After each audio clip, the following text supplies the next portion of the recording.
BBC presenter Gary Lineker has decided to leave the corporation as part of a mutual decision, supposedly, following a controversial Instagram post last week. Those of you watching from within the UK will be extremely aware of Gary Lineker.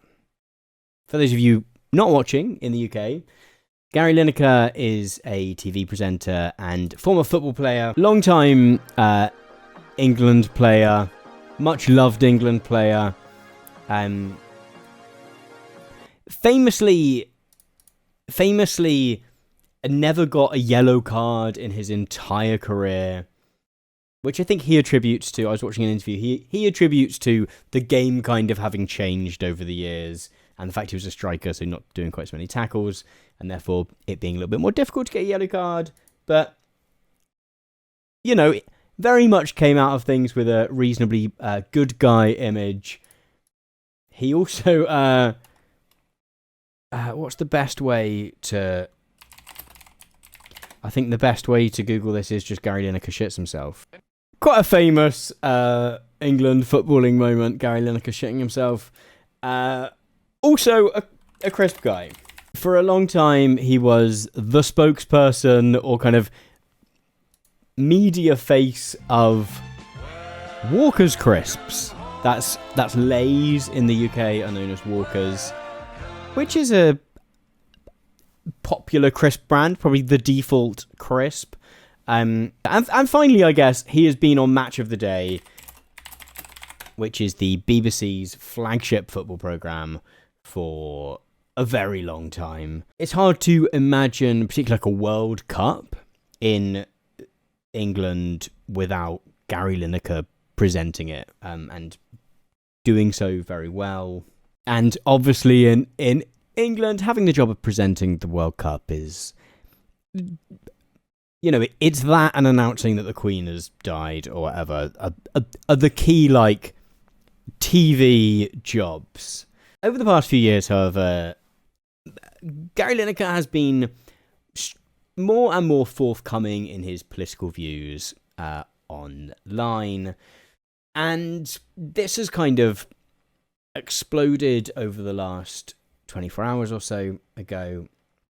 After last week, he posted or reposted, it's probably correct to say, a kind of Instagram story, I believe. I'm not up on the Instagram lingo, I'm afraid, which was, it's worth saying very clearly, anti-Semitic. I think it's correct in saying he posted a reel to his story.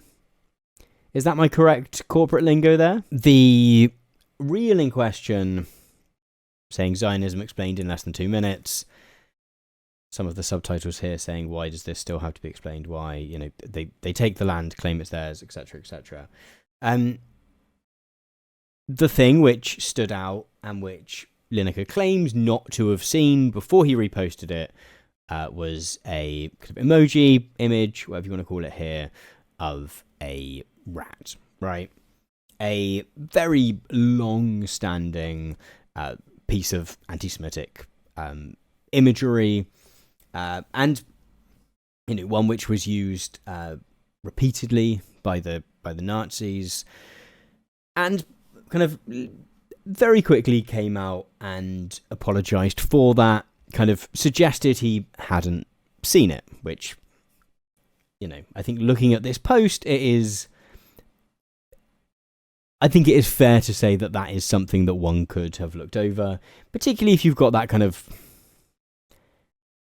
if you're someone who just uses social media a lot and just fires off stuff all the time. That's not me, that's not my approach.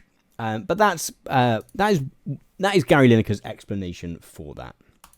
Hi everyone, some personal news. Last week I shared a post here on Instagram that contained an... This is his apology, by the way, which I think he originally posted to Instagram, but it has been brought over to YouTube here by The Guardian. Emoji that has awful connotations. Unfortunately, I did not see the emoji. If I had, I would never ever have shared it. The minute I was made aware, I quickly deleted the post and went on to make an apology. I would like once again to say I'm sorry unreservedly for the hurt and upset caused. It was a genuine mistake and oversight, but I should have been more diligent. I know that. I've stood up. And I think it's worth saying, like, I do think it's extremely important that he has done this. I was kind of reviewing some of the chat, I did a tweet sort of a bit about this earlier on today, and that meant that suddenly all the stuff I was getting recommended on Twitter was stuff to do with this, and there was one or two posts that were kind of like, no, never apologize for this kind of stuff, like when it's, to blatant accident or whatever, like never apologize for it, that's how they get you, like it's never going to be good enough, and all this kind of stuff. And I kind of can't follow that at all. Like, I don't think it is useful to be that combative with everything you do. And I also think it's worth saying that, the post that he has shared, like this use of the rat as a anti-Semitic trope is really well ingrained, but it has clearly been put in this post as a kind of like, a little bit of a dog whistle, I guess, right? And whoever is making this post is very likely someone on the far right who is intentionally trying to use people's anger against the actions of the Israeli state to spin you on to a bit of anti-Semitism, right? That is the hope here, that people's anger at Israel doing a genocide in Gaza can be used to galvanize anti-Semitic views, right? And that they can use that as a lever. And I do think it is really important to make sure that that cannot happen. And therefore, I think it's really important that he has made this apology. I know when we're making videos, we, particularly when we're making thumbnails, have to try and very quickly do visual storytelling. And there are a few things, I suppose there's one thing in particular that over the years, every so often, the idea comes up that, whatever this topic is we're talking about, what if there's someone pulling the puppet strings in the thumbnail, and like that could be the, whether it's Rupert Murdoch pulling the puppet strings of the media, or it's, sort of the financial backer of a political party pulling the strings, or at the moment you could do Morgan McSweeney pulling the strings of Keir Starmer, right? He's kind of the comms guy at the moment, the sort of head of operations over at the Labour Party. And yes, it is a visual metaphor which works very well, which very clearly communicates a message.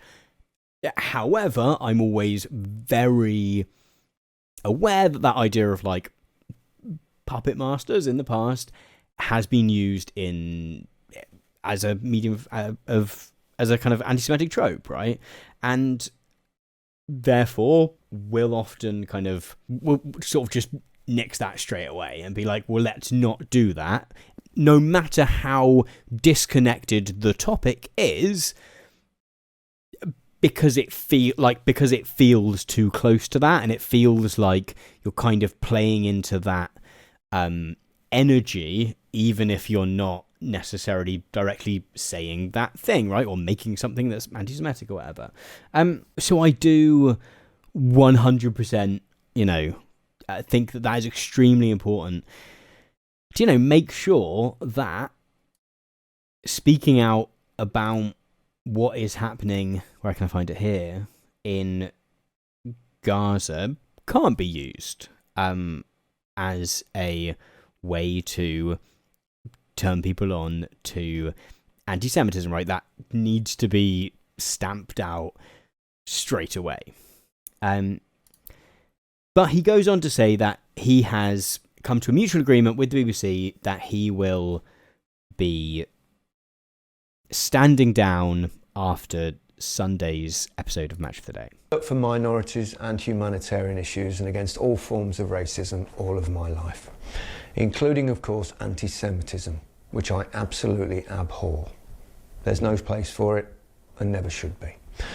So I think it's best for all concerned that I step down from BBC presenting duties altogether and not do next season's FA Cup or World Cup.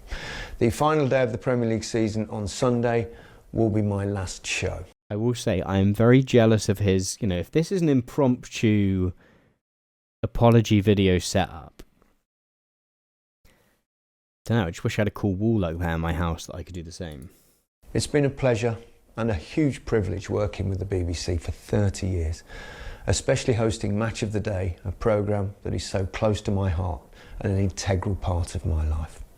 I'd like to thank all of the quite brilliant, talented and lovely people, both in front and behind the camera, that I've worked alongside for 3 decades. You're an absolute best. The relationship with the BBC has been long and wonderful, but it's the right time for the organisation and myself to go our separate ways. Thank you also to all of you for your incredible support and love over so many years. It means the world to me. I'll see you all on Sunday. And so, yeah, a big moment. Yoda and Coke saying it's shocking seeing a kind of normal apology in these days. It's all fake crying ukulele apologies that don't address anything. I mean, yeah, it's also an apology which gets to the point, says, yes, I did the thing. Let's, no excuses. Let's crack on with it, And it's worth saying that this has been... The Gary Lineker has for a long time been a bit of a challenge for the BBC as someone who is reasonably outspoken about his political views. There was a bit of a timeline on one of these BBC articles that pointed out, so a couple of years ago now, March 2023, so just over 2 years ago, he posted a tweet. He suggested that the language that the Conservative government was using, the then Conservative government, was reminiscent of some of that from 1930s Germany. So this was at a time when and to some extent they still are, but which the UK government was using a lot of very inflammatory language about refugees. A lot of it brought directly in from the US. The fact that many refugees were coming over the English Channel, which happens to be on the UK's southern border, meant that the Conservative Party could instantly channel the kind of language of the crisis on our southern border that Conservatives were using in America about the border with Mexico. And this caused a huge amount of controversy. There was also and a lot of the debates centered on the fact that the BBC has a commitment as part of its royal charter that it has to be politically impartial in its news reporting. And so the big kind of conversation was whether Gary Lineker, who is a football presenter, right? He's not even on the sports news. He is someone who presents the football show, specifically doing recaps of the week's football. Should he also need to be politically impartial, or is he allowed to go on television on a Sunday to do Match of the Day, present the World Cup coverage, and then in his evening tweet about stuff that he believes politically? What ended up happening was that he was suspended from presenting Match of the Day, which led to the broadcast of a very weird episode of Match of the Day. Because effectively what happened was all his colleagues decided that they would also not show up for work that day, and kind of did a impromptu strike in solidarity, which meant that Match of the Day got broadcast without any commentary. Now on BBC One, we're sorry that we're unable to show our normal match of the day, including commentary tonight, but here now is the best action from today's Premier League matches. We've got this just eerie episode of just the football streamed in. A bit like if anyone's ever watched any kind of football league games where the team has a camera set up somewhere but no commentary. And this has kind of continued to some extent between now and then. The BBC introduced a bunch of new sort of guidelines for how non-news presenters could talk about the news on social media. There was, I think maybe they came... The suggestion here is that Tim Davie had said that BBC staff can go to Pride marches. There was a point where there was a question mark over that because it didn't want to bring the BBC's impartiality into question. And exactly what that impartiality is and how it should and does function has always been massively up for debate. It's worth saying that as much as the BBC would like to frame itself as a public service broadcaster, and it does a huge amount of work where that is very much the case, it is a state broadcaster. It has a much closer relationship with the British state than NPR does in the US, for example. The government decide who sits on the board and who leads it. They also decide... They also effectively decide how it is allowed to fund itself, and therefore it has a huge amount of... The government has a huge amount of power in terms of the future of the BBC, which means that, broadly speaking, throughout its history, the BBC has been pro the government of the day. And in terms of conflicts, has generally has generally had an editorial outlook which aligns with that of the government, right? So, for example, if you watch BBC reporting on the Russia's invasion of Ukraine, it is very much the case that, you know, with some degree of impartiality, it takes for granted that Russia is the aggressor in that conflict, right? Rightly so, but it doesn't. It will quote Kremlin sources, etc. It will provide that perspective, but it will sort of broadly take it as read that Russia is the aggressor in the conflict. In the case of Gaza, it has, kept a. It has done some very good reporting of the genocide in Gaza. The BBC, up until the point at which they couldn't, had people on the ground there in a way that a lot of journalistic outlets just don't either have the capacity or the willing to do. However, there have been those very key times where, controversy has struck and it has tempted to clamber down rather than kind of stick to its first thoughts on whatever the matter is. Adam saying, I wish someone with Gary Lineker's quote-unquote capital was willing to stand their ground because it gives the BBC more power over their other lesser-known employees and what they can and cannot say. I think it's worth saying that. So I was watching earlier. Gary Lineker took part in a show called The Assembly, which is an ITV show, a rare good ITV show.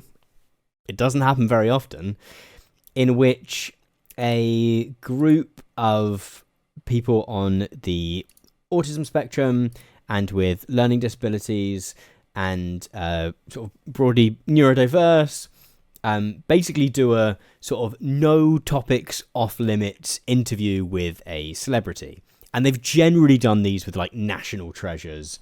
So Michael Sheen did one. Who else did one? David Tennant did one. And more recently, Gary Lineker did one. Your dad died of lung cancer in 2017. Yes. Really great show, by the way, I will say. Yes. So I know that's an It's when you...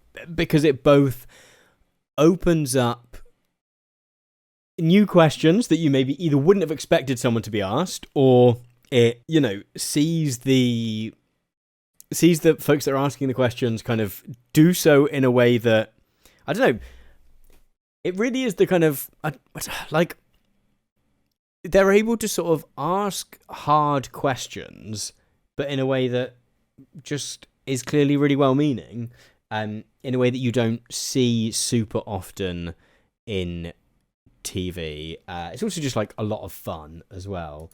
And also you just see just completely unexpected questions, which is great. And so there's no hints. I don't know exactly when it happened, but Anyway. I think this actually might have been the bit, but someone asked him about the earlier controversy. So the controversy over the government using language not dissimilar to that used by Germany in the 1930s, and the weird episode of Match of the Day, and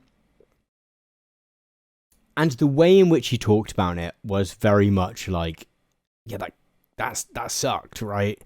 He had the press outside his house every day, like the kind of standard like media furore kind of stuff, and he genuinely seemed quite tired of the whole thing, I guess.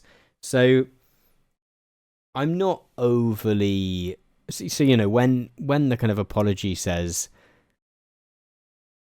this was a mutual decision, I kind of think he might have sort of had enough of being a controversial figure, right? Not everybody loves being a controversial figure. As much as we seem to live in an age where that is some people's idea of a good time, maybe for him, not entirely so. It does raise big questions about the reporting of the genocide in Gaza, in the sense that this afternoon I was watching... So this has been like a really big news topic over the past however many hours. And at lunchtime, I was watching the BBC News at 1, which I very often do.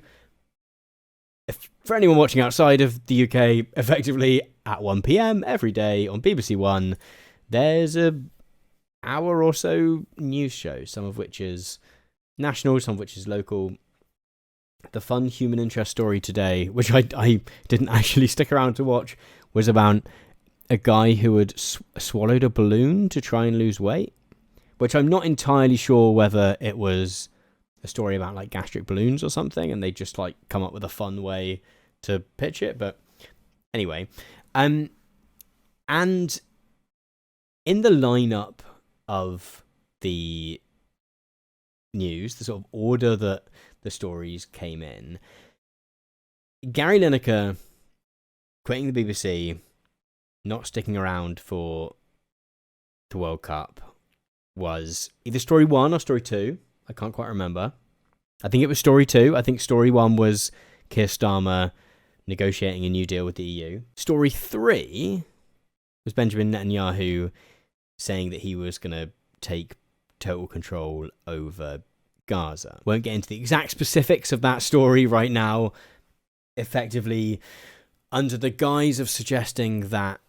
So, effectively, he said that he will let some aid in after some time of Israel not letting any aid into Gaza at all, but sort of under the pretense of saying that if they let the aid in now, Hamas will take it all and will use it essentially to barter people's support, that the Israeli Defense Force needs to have complete control over Gaza to distribute the aid, and yeah, clearly it is pretext to annexation. But for that to be, and that is like a pretty significant story, a pretty crucial moment in a decades-long conflict, and that came in after a story about a media figure who has said the wrong thing, and has, is what said the wrong, like posted the wrong thing. Like that's not up for question. But it does really kind of suggest some misaligned priorities, we might say, if we wanting to be generous. This comes not long after a similar eruption of criticism news stories about Kneecap, the band from the North of Ireland rappers, who again, I would suggest, said things that are unacceptable and are inflammatory, controversial, all of those things, and yet in which doing so, they proved lightning rods, both Lineker and Kneecap, because they had been vocal proponents of the UK changing its position on genocide in Gaza. But that then the furore surrounding those things became more of a story than Israel's effective annexation of the Gaza Strip itself. And it is difficult to get into these conversations without, getting into a place where a sort of like whataboutism is, where that kind of accusation is, easy to have thrown one's way. And yet it's hard not to recognise the extent to which being someone who has said something critical of Israel's operations, actions in both the Gaza Strip and in the West Bank seems to attract, like, if you are one of those people, you have to be the sort of model citizen, right? Or you will be shouted down, criticized, right? You have no ability, you are no longer a legitimate person to be in the public eye. However, to have said things, done things in support of Israel is entirely acceptable, right? So the thing that was really sitting in my mind today was the fact that a few days ago, 3 days according to National, Jimmy Carr, who is a comedian, which even some of you outside of the UK will be aware of, hosted, we believe, or at least was present at and sort of performed as part of an event celebrating the 77th Independence Day of Israel. Right, a state which is, even if you don't want to use the words, is currently being accused by multiple charities and human rights organizations of conducting a genocide. Amid all of that, Jimmy Carr has presented that, and Jimmy Carr is not a ridiculous point of comparison with Gary Lineker, right? I'm sure he does not get paid as much. However, Jimmy Carr is a prime presenter for Channel 4. Channel 4 being one of the UK's other public service broadcasters. They're funded slightly differently. So the BBC is funded through a thing called the licence fee, which is kind of like a optional tax, I guess. If you want to watch live TV, you have to pay it. So you don't have to pay it if you don't watch live TV, but it's controversial for that reason. Channel 4 is funded through ads, so it kind of has to pay its own way, effectively. However, it is also a public service broadcaster. It's not technically owned by the government or the state, but I guess it has a charter, so it sort of is in a roundabout way. And Jimmy Carr is like a flagship presenter for Channel 4. I don't know what Jimmy Carr's, I literally just told you, is. Apparently maybe that's new, maybe it's old and never took off, I'm not sure. But he presents a show called 8 out of 10 Cats, which is like Channel 4's flagship sort of British comedy panel show. You've seen 1,000 of them in different formats. This is Channel 4's, but they also do like a comedy version of Countdown. I don't know if any of you are aware of Countdown if you are not watching from within the UK. But he has for a long time been the presenter of that. He presents they do a quiz in just before the new year, which he presents. Like, he's pretty much their sort of go-to comedy presenter. So I don't think the comparison between Jimmy Carr and Gary Lineker is a ridiculous one at all. And yet, he can host this event, not only for the embassy of a foreign state, right? But for a particular country which is currently involved in a conflict which many third-party observers are referring to as a genocide. And has also, it's worth saying, done extremely controversial things in the past, right?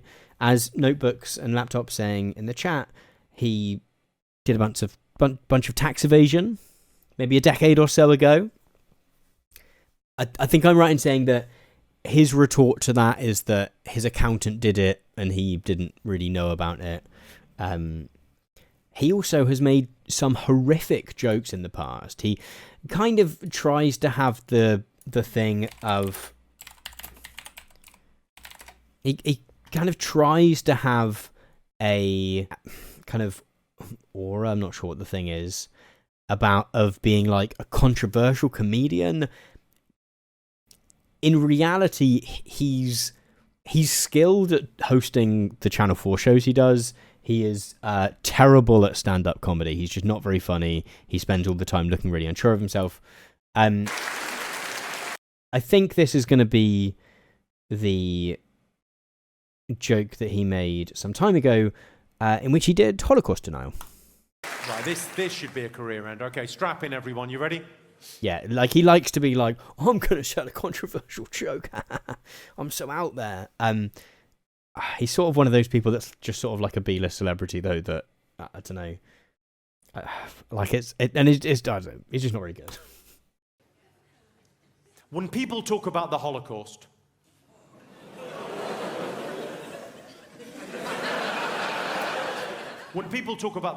they talk about the tragedy and horror of 6 million Jewish lives being lost to the Nazi war machine.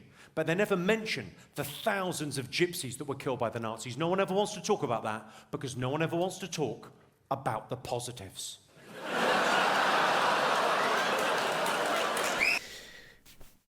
Right, so we have that in the back catalogue.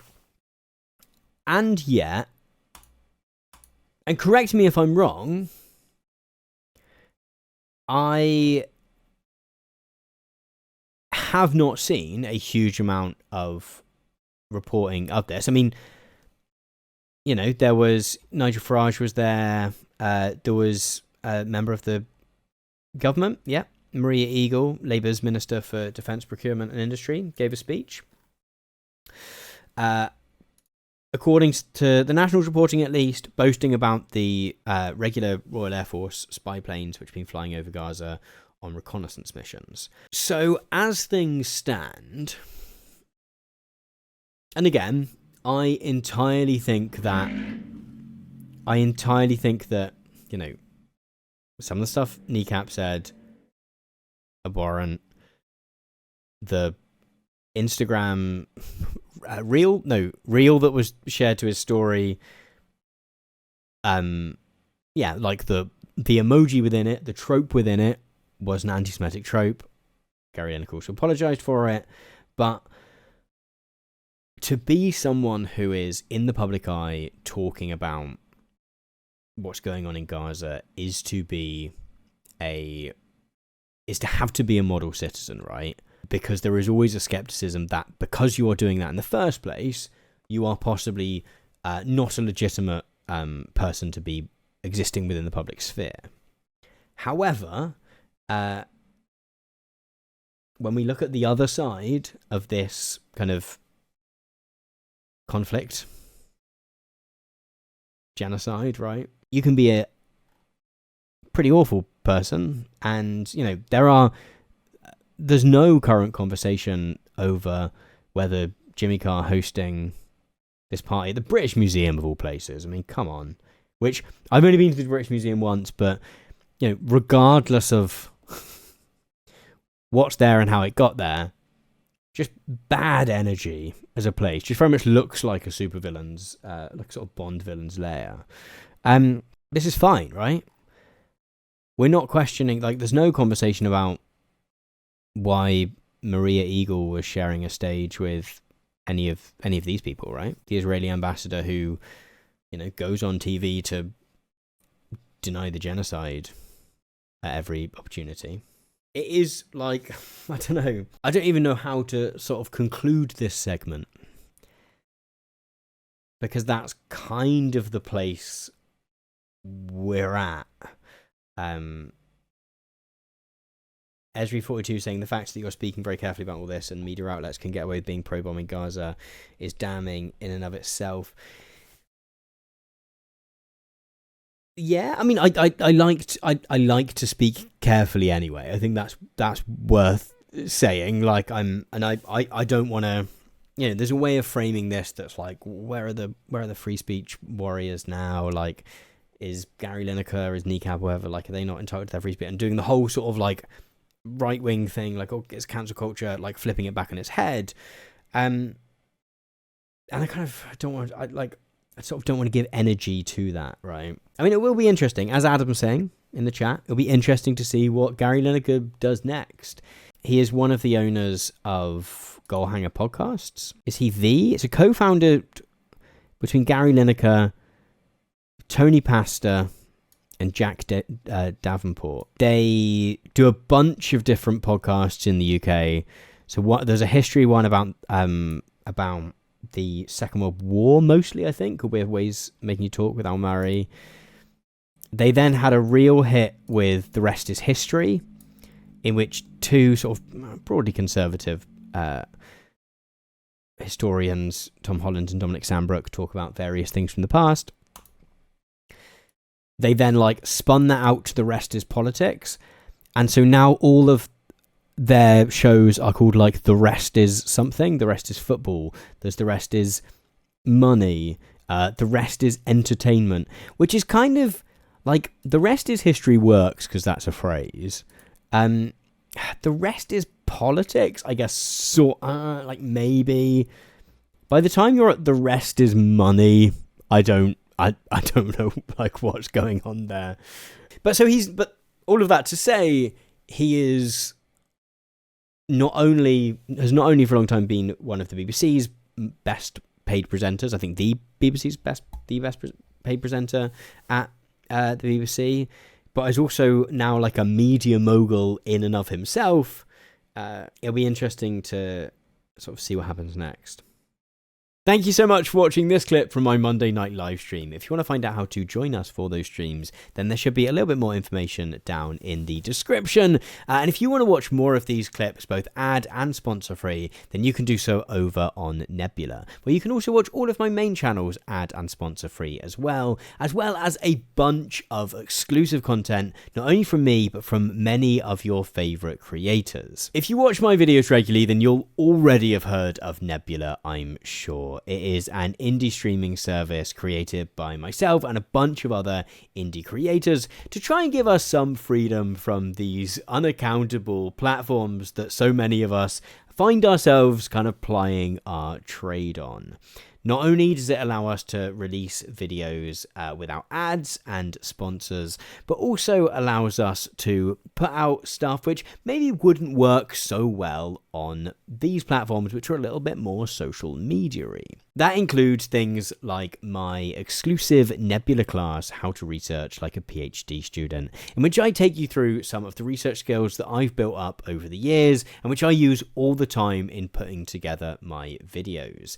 It is a number of different episodes long in which I take you through all different aspects of my research process, and that is available exclusively on Nebula and nowhere else.